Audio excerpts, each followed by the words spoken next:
Baik, terima kasih.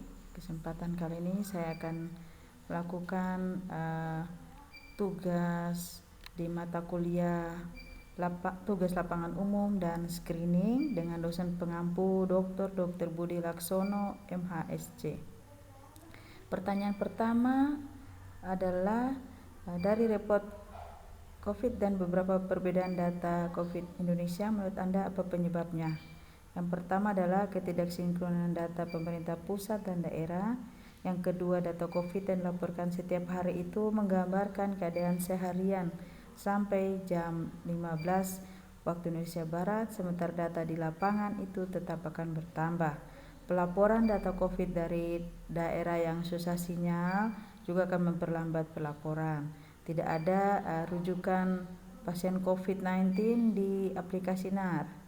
Kemudian ada selisih waktu pelaporan antara kabupaten kota ke provinsi, kemudian dari provinsi ke pusat. Kemampuan tenaga analis dan ada alat-alat laboratorium yang terbatas. Petugas NAR tidak melaporkan data kematian COVID-19 ke sistem NAR karena aplikasi NAR baru disosialisasi ke kabupaten pada akhir tahun 2020. Kurangnya komunikasi kerja sama lintas sektor dan sumber daya manusia yang mengelola aplikasi dan menginput data. Kemudian pertanyaan kedua adalah evaluasi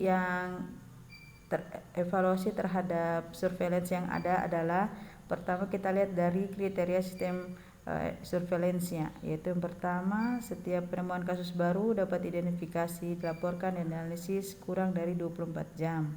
Perkembangan situasi COVID-19 di kabupaten dilaporkan secara berkala secara harian ke Dinas Kabupaten Provinsi dan Kementerian Kesehatan melalui sistem pelaporan harian online maupun offline. Sistem surveillance sudah diterapkan dan diperkuat di fasilitas tertutup, misalnya lapas, panti jompo, panti rehabilitasi, asrama, pondok pesantren, dan pada kelompok-kelompok rentan. Surveillance COVID telah dilakukan juga di rumah sakit, masyarakat, pusat keagamaan, dan tempat pemakaman. Kemudian dilihat daripada investigasi kasus, tim gerak cepat COVID-19 sudah berfungsi dan baik di tiap tingkat administrasi. 90% kasus suspek sudah diisolasi dan dilakukan pengambilan spesimen dalam waktu kurang 48 jam. Kemudian tenaga analis dan alat laboratorium sudah diperkuat sehingga hasil laboratoriumnya bisa diterima, yaitu 3x24 jam.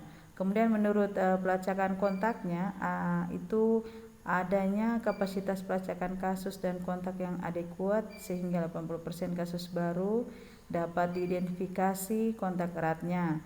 Kemudian dapat dilakukan karantina kurang dari 72 jam. Pemantauan terhadap kontak dipantau setiap hari selama 14 hari dan umpan baliknya tidak lebih dari 2 hari. Dan kemudian pelacakan data kontak dapat diolah manual pada skala kecil, sementara pada skala besar diolah oleh perangkat elektronik dengan menggunakan sistem informasi dan manajemen data.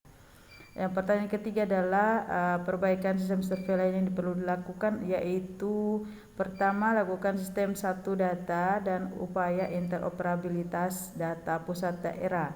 Kemudian memperkuat sistem surveillance, tim gerak cepat, analisa risiko dan penyelidikan epidemiologi dan dengan cara menambah sumber daya manusia atau alat pendukung lainnya untuk daerah yang sulit dijangkau. Pedoman yang selalu diperbarui sesuai keadaan, peningkatan kapasitas laboratorium untuk mendukung identifikasi kasus, kemudian meningkatkan koordinasi antar wilayah berbatasan, kemudian pemanfaatan telepon seluler pada pemantauan kontak dan kasus, kemudian pemanfaatan aplikasi open source dalam penyelidikan epidemiologi dan pemantauan kontak. Lalu yang terakhir adalah peran provinsi dan kabupaten dalam memverifikasi data.